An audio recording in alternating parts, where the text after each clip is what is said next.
Урматтуу депутаттар, бул мыйзамды биз колдой турган болсок азыр, келечекте кыргыз элине киреше алып келе жаткан мегакомду жана чоң биздин мекемебиз менчик болуп кетет. Кимде ким ошолор менчик болуусун каалаган болсо, колдоп беришет деп эсептейм да. Ошондуктан урматтуу төрага, менин сунушум бул мыйзамды артка кайтаруу боюнча. Ошону добушка коюп койсоңуз. Себеби биздин бул келечегибизге чоң балта чагылат. Жана ошондой эле балта чабылгандан кийин мамлекетке келе турган чоң киреше компаниялар сатыкка чыгат. Жеке менчикке өтүп кетет. Байманаптардын колуна өтүп кетет. Жөнөкөй адамдар сатып ала албайт. Конкурста өздөрү билишет кандай кылганды. Микрофон.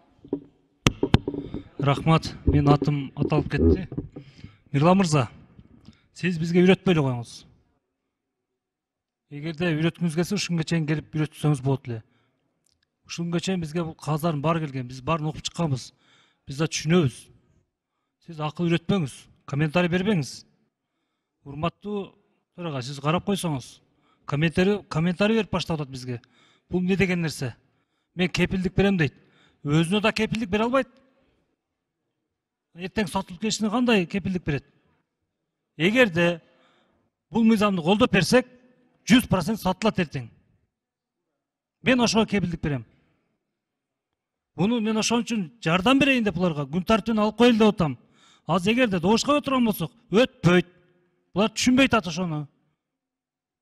Түшүнбөй келип алып, бизге акыл үйрөтөт. Токтотсун ошо акыл үйрөткөндөр.